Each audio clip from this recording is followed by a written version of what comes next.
This is for the Commonwealth of Australia.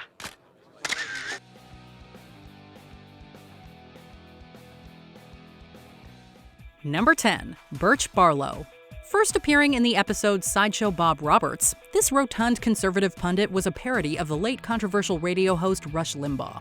Barlow was the host of a local radio station in Springfield who worked tirelessly to make sure that Sideshow Bob became mayor of the town. My friends, isn't this just typical?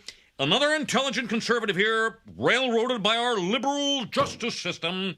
Like with Limbaugh, Barlow's politics turn off a lot of people, but they manage to appeal to regular Joes like Homer for some mysterious reason. But for some reason, this Birch Barlow really speaks to me.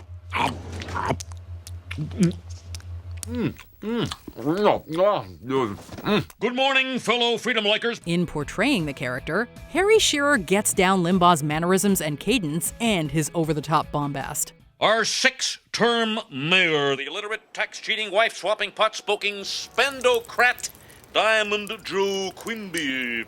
Number 9. The Australian Prime Minister.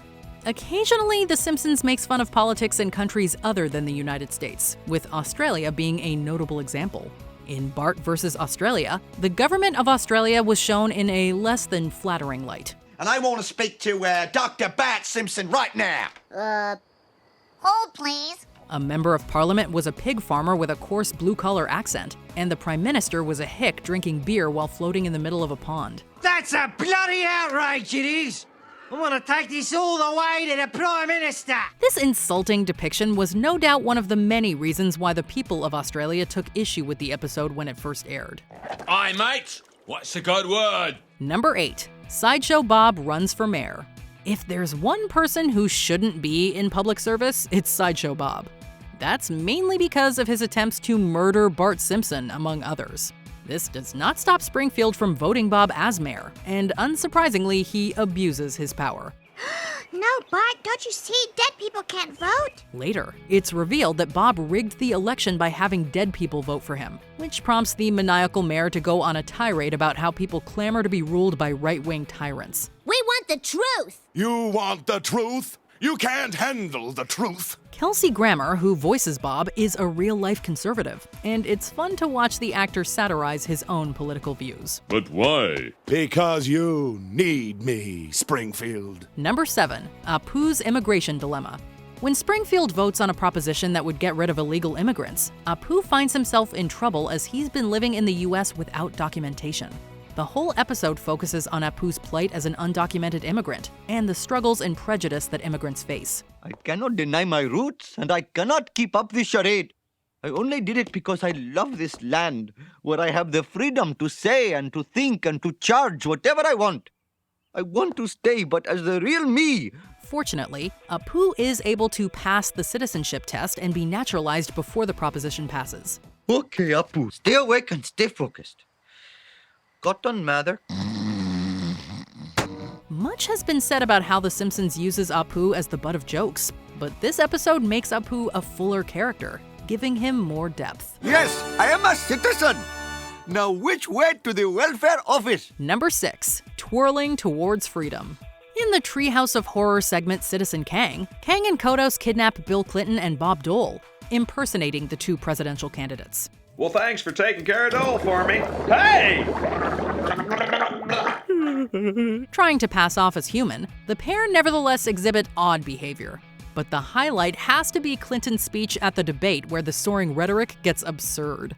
My fellow Americans, as a young boy, I dreamed of being a baseball. The speech manages to be as generic as a traditional politician stump speech, but also goofy because of its inhumanity.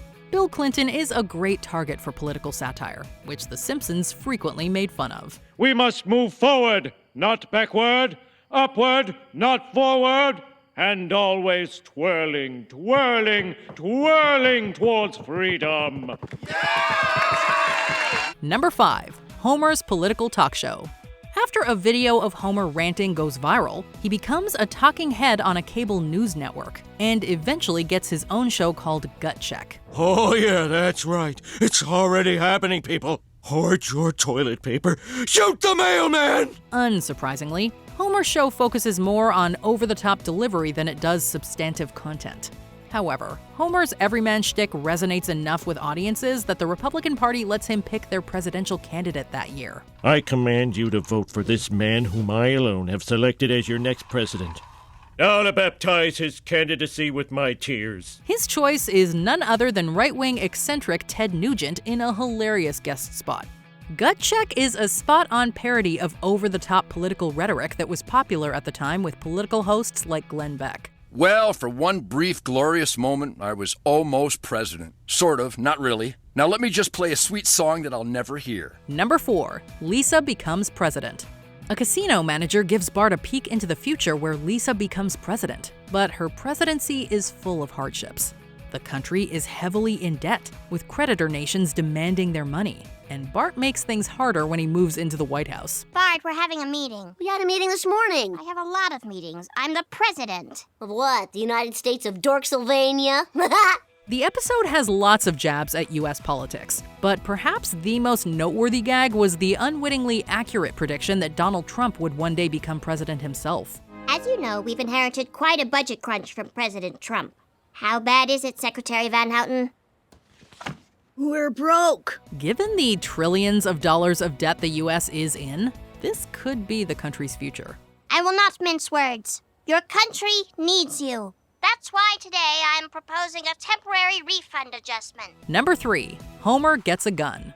This episode explores the Second Amendment and gun culture in America, making fun of how easy it was for someone like Homer to get a gun and his irresponsible gun ownership. Just give me my gun. Sorry, the law requires a 5-day waiting period. We've got to run a background check. 5 days, but I'm mad now. Homer and Marge end up having a large disagreement over whether a gun makes you safer or exposes your family to more danger. The episode wasn't entirely anti-gun, but was able to poke fun at the subject. Homer, I don't want guns in my house. Don't you remember when Maggie shot Mr. Burns? I thought Smithers did it. That would have made a lot more sense. One of the funniest parts of the episode was Homer frantically waiting for his background check to clear while Tom Petty's The Waiting is overheard in the background. Number 2. Mr. Burns runs for governor. In this classic episode from season 2, the billionaire power plant mogul makes his gubernatorial bid after the state government issues hefty fines for regulatory violations. However, I will not overlook the 342 violations I have observed at your plant today. C. Montgomery Burns does not have a natural personality for politics, so his campaign staff has to be creative to make him presentable. Their job to turn this Mr. Burns into this. Why are my teeth showing like that? Because you're smiling.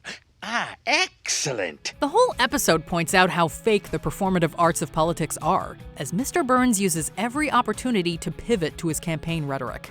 The ending, where Marge ruins Mr. Burns' prospects, was a nice heaping helping of karma. All right, three-eyed fish. Can I have your plate, Mr. Burns? Number 1. Homer fights George Bush. This moment stems from a previous dispute between George H.W. Bush and The Simpsons. President Bush called out the animated family in a political speech, and the show decided to return the favor by dedicating an episode to Poppy. Where'd you get those pajamas? They're presidential pajamas. You have to be president. And you're not president. Yes, I am. No, you're not, Bar! In the episode, the Bushes move next door to The Simpsons, but unfortunately for Mr. Bush, Bart antagonizes him endlessly, starting a feud between the families. Hiding behind your goons, eh, Bush? Oh! Well, you are a wimp! The episode makes fun of Bush's reputation for being reserved and uptight, essentially turning him into Mr. Wilson from Dennis the Menace. The fight between Bush and Homer at the end of the episode is nothing short of epic.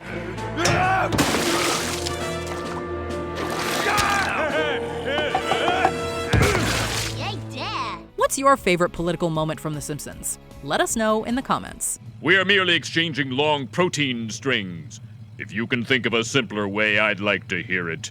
Did you enjoy this video? Check out these other clips from WatchMojo, and be sure to subscribe and ring the bell to be notified about our latest videos.